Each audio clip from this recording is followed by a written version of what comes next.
everybody knows kind of what you've been through injury-wise, but to get that first start finally after everything this past week, kind of what did that mean to you as far as your journey is concerned? It meant a lot. I was very excited out there. It was a very emotional game for me because I battled through a lot. So getting that first start and getting to go out there with my brothers, it was a good time.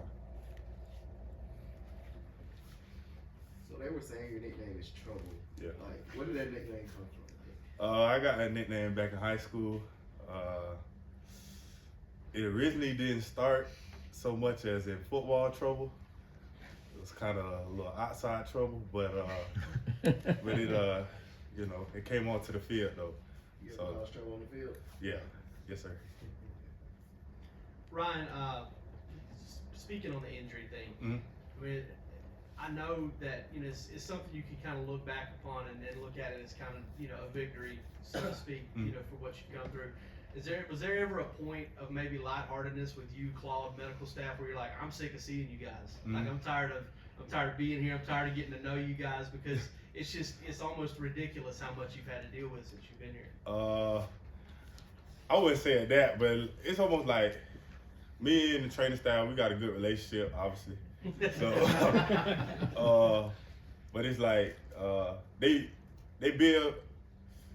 It's kind of like when I go in there, like if I go through an injury or whatever, it's like they want to see me get back on the field. They know what I can do.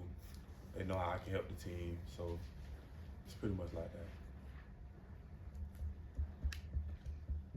Do you mind, just so for accuracy's sake, sort of enumerating what all that you've had to overcome since you've been here from an injury standpoint? I had, right before I got here, I tore my ACL. Yeah. And then when I got here freshman year, I tore my labrum. Then sophomore year, I made it through sophomore year. And then junior year, I tore my quad. So. Can you talk a bit about your role as a leader since you've been here for a while? Well, at first, I won't say I was scared of the leader role, but it was more as like I wanted to make sure I was doing everything right first before I try to tell everybody else to do something right, because nobody really gonna listen to you if you're not doing what you're supposed to be doing. So that was more for me. Like this year, I feel like I've stepped up more as a leader. I've been doing more stuff right, handling my business academic-wise, off the field, on the field, stuff like that. Hey Ryan, Coach Smart praised you for how you've grown on the field as a player and off the field as a young man. I was wondering if you could speak about how you've grown maturity-wise and when you really felt like you bought into the program and really felt like you belonged here. I say I really bought into the program probably the summer of, probably this last summer, honestly. Not that I wasn't really bought in, but like it was more a consistent thing, like showing them that I could consistently go to class, consistently keep my grades up, consistently do my job on the field, such and stuff like that. And I feel like I really locked in on that this last summer. And yeah. Thank you. Ryan, Coach would tell us a story about you back in 2020. He said you came to his office and said you were about ready to pack it in. Yeah. I don't know if it was the injuries or whatnot, but you recall that meeting and what Coach Smart did to help convince you that, hey, stay the course. So yeah, that was during the COVID season, and I was just going through a lot, some other issues off the field, and just the whole COVID thing, and still like not really battling injuries, like little knickknacks and stuff like that, and just not being where I wanted to be.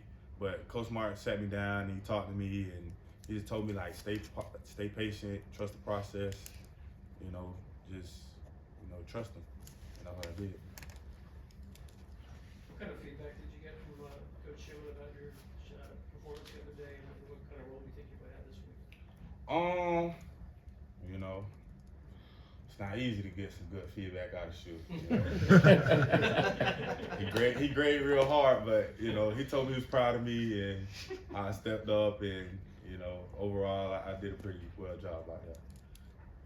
Ryan, with that whole meeting with Kirby in mind and all the injuries, what would you say, you know, being at the University of Georgia or the University of Georgia itself has done for you, you know, over the past, you know, 4 years, it's your 4th year? Yes, sir. How much have you grown? How much more do you know about yourself at this point?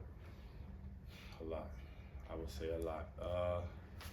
I'm growing a lot. I feel like I said before, like off the field, on the field, I try to take like everything they say, and I take it in consideration, like whether it's academics or it might even be just like a quote, and I might like just lock in, write it down in my notebook, like taking extra notes, watching extra film, just like really locking in on everything I need to do well.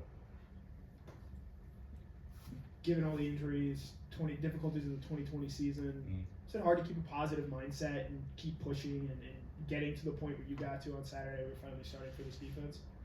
Yeah. Yeah, it was definitely hard. I definitely had some times throughout these last couple of years where, you know, I'd be down and just wondering like, dang, why it's happened to me or why something. But like, I try to think in a mode where like, there's always something. Your situation can always be worse. There's always somebody in a worse situation. So like, yeah, I battle some injuries. It's people at other schools who've had more injuries than me. You know, they battle back. So I just look at it like that. Somebody's situation is always worse than mine. Yeah, I just wonder, everybody's got supporters back home, family. When did you find out that you were going to be able to start? Did you get to find out ahead of time and let them know, hey, you know, mama, whoever it was, who's that first call to? Did you get to make that call? And how have they dealt with your career, those people who are pulling for you? When I first found out I was starting I kind of found out Monday, but I ain't really believe it. I was like, I might be, but you know, but it really clicked in Thursday or like Wednesday. I was like, okay, like it's your time to do what you're supposed to do. And then the first call, I called my mother. I told her I was like, I'm starting this game, and then I texted her, and then she called me, and then she was like, I'm about to come up there. I was like, okay. So like, save me some tickets and everything. So, yeah. So can you talk a bit about, you touched on this a bit, but talking about what kind of mentality does it take to continue to bounce back from injury after injury, and kind of what kind of mentality did you have to be able to keep you going as you got towards your starts? I just had to just think like, keep going. I know this sucks right now. I know you in rehab and you want to be out there on the field, but you just gotta like think about like God got a different, you know, path for you. Not everybody's path is 3 years and out or 4 years and out or whatsoever. So I just trusted God and stayed on the path. And pretty much talking to my mother every day. She sent me prayers and she constantly texts me and reassures me that like I'm doing good and just stay focused and keep doing what I'm supposed to be doing. You and Darnell share the number 0. Do y'all ever talk about that? Yes. And what's the reason behind you having the number 0? So Darnell likes to call me Lil O, but I call him Lil O because I'm older. But everybody likes to call him Big O, and then they start trying to call me Lil O, but I don't like it. I told him. But yeah. What's the meaning behind 0? So originally I had 12, and I was like, I'm not really feeling this number. So then I started thinking of a new number, and then they introduced that 0 will be available now. And I was like, all right, if I get 0, I was like, if I get 0, we're gonna have 0 problems out there. We're gonna have 0 busts, 0 missed tackles. That's my goal, to have 0 busts out there, 0 missed tackles, just eliminate all mistakes. 0 injuries? Yes, sir. Got time for 2 more. Yeah, Ryan, I know, I think Tresman may have had as many injuries just about as you have. I mean, you guys play the same position. And how much commiseration has there been, I guess, and support maybe too among you two guys through this whole thing? You know, me and Trez, we usually get hurt around the same time, which is crazy. So we be in the training room together. So me and Trey's relationship is like real good. We hang out outside of football all the time. But the relationship that we built, it kind of like, it both gave us confidence. Like we both reassured each other, like we both gonna be straight, we both good, you know, just stick to the path and trust God. Yeah. Starting next to Jamon on Saturday, how did he sort of help you get acclimated, make sure, you know, hey, game's not moving too fast, and really helping you lead that linebacker room, really this defense? Oh yeah, my boy Pop. Pop was just giving me confidence all throughout the week, you know. Anytime I made a play during practice, he was like, yeah, trouble, let's go, all this other stuff. Like, you know, Pop did a good job of like reassuring me that like I was made to be out there, you know. I was supposed to be out there. Hey, Ryan, what's your mama's name? Melinda. Melinda? Yes, sir. Same last name? Yes, sir. With an E or A? E. Thank you. Thank you.